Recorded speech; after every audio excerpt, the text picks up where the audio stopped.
महाकारुणिक भगवान गौतम बुद्ध जी के चरणों में कोटि कोटि नमन करती हूँ और बोधिसत्व बाबा साहेब जी के चरणों में कोटि कोटि नमन करते हुए और अपने महापुरुषों के चरणों में नमन करते हुए आप सभी को मेरा गर्व से नमो बुद्धाय जय भीम। मैं शकुन बौर फिर से एक बुद्ध और उनका धम्म का एक चैप्टर लेकर आपके सामने आई हूँ और उस चैप्टर का आज जिस चैप्टर पे हम बात करेंगे वो है रानी महामाया का निधन।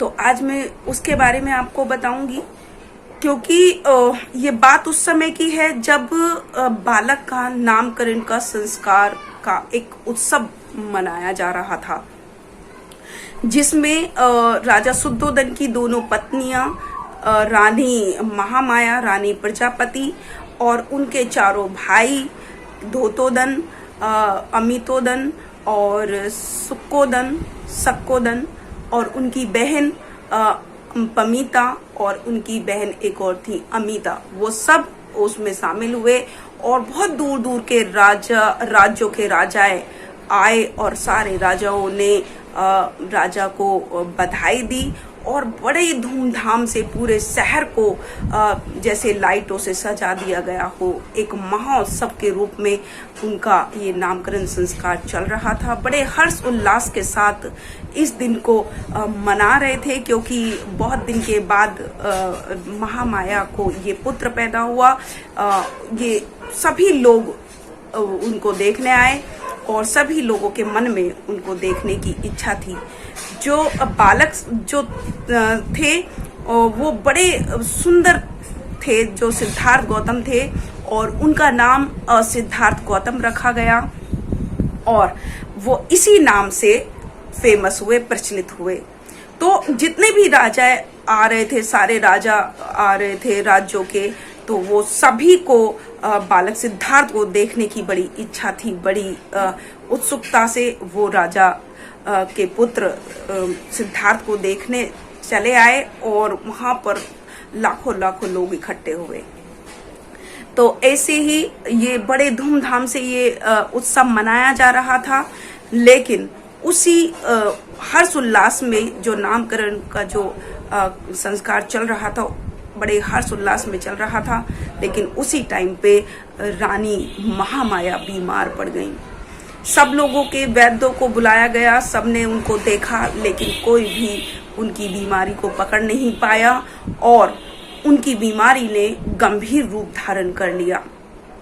जिस वक्त उनका नामकरण हुआ था वो 5वां दिन था।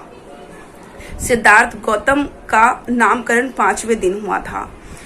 तो जब उनका नाम तो रख दिया गया, लेकिन रानी बहुत बीमार पड़ गई और उनको लगा कि अब मैं शायद नहीं बचूंगी। तो उन्होंने राजा शुद्धोधन और अपनी बहन महाप्रजापति को अपने पास बुलाया और कहा कि अब शायद मेरे पास और वक्त नहीं है। लेकिन उनकी आंखों में आंसू थे, वो ये सोचकर दुख कर रही थी। उन्होंने कहा कि मुझे मुनि आसित की बात पर पूर्ण भरोसा है कि उन्होंने जो कहा कि मेरा जो बालक है वो सम्यक संबुद्ध बनेगा, वो बनेगा जरूर, क्योंकि मुझे पूर्ण भरोसा है। लेकिन उस चीज को मैं देखने के लिए जीवित नहीं रहूंगी, इस बात का मुझे दुख हो रहा है।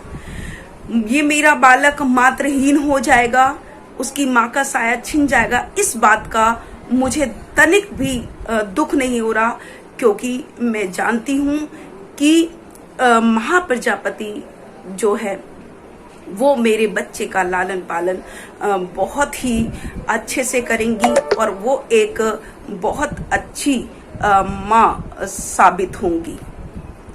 तो ऐसा उन्होंने कहा और अपने बालक को महाप्रजापति को सौंपा और कहा कि मुझे बिल्कुल भी संदेह नहीं कि आप मुझसे भी बेहतर इसकी माँ होगी।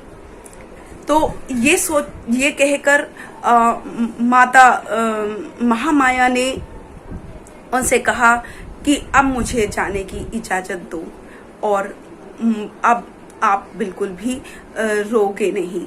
लेकिन राजा सुद्धोधन और रानी महाप्रजापति फूट फूट कर रोने लगे। जब रानी महामाया का निधन हुआ, उस वक्त सिद्धार्थ गौतम की उम्र यानी कि वो मात्र 7 दिन के थे।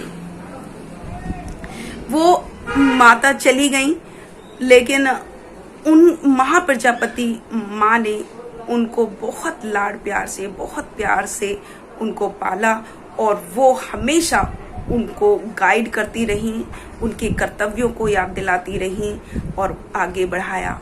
तो सिद्धार्थ गौतम के कई चचेरे भाई भी थे, जिसमें सुक्कोदन के 2 पुत्र थे, एक महानाम और एक अनिरुद्ध। अमितोदन के पुत्र जो थे वो आनंद थे, और उनकी बुआ का जो पुत्र था पमिता का जो पुत्र था वो थे देवदत्त। तो ऐसे उनके भाई थे, जिसमें महानम जो है वो बड़े भाई थे सिद्धार्थ गौतम के, और जो आनंद थे वो छोटे भाई थे। तो इन्हीं की संगति में वो बड़े हुए, और वो बड़े मतलब इन्हीं के साथ उन्होंने शिक्षा ग्रहण की। इस तरीके से आज का ये चैप्टर जो है यहीं ख़त्म होता है, और मैं अपनी वाणी को यहीं विराम देती हूँ। कल फिर एक नए चैप्टर के साथ आपके सामने 9 बजे उपस्थित होंगी। तब तक के लिए अपनी वाणी को विराम देती हूँ। आप सभी को मेरा गर्व से नमो बुद्धाय। जय भीम, जय भारत। अगर आपने अभी तक हमारा चैनल सब्सक्राइब नहीं किया है तो सब्सक्राइब करें और घंटी का बटन बिल्कुल भी दबाना ना भूलें, ताकि सभी लेटेस्ट खबरें पहुंच सकें आप पे सबसे पहले।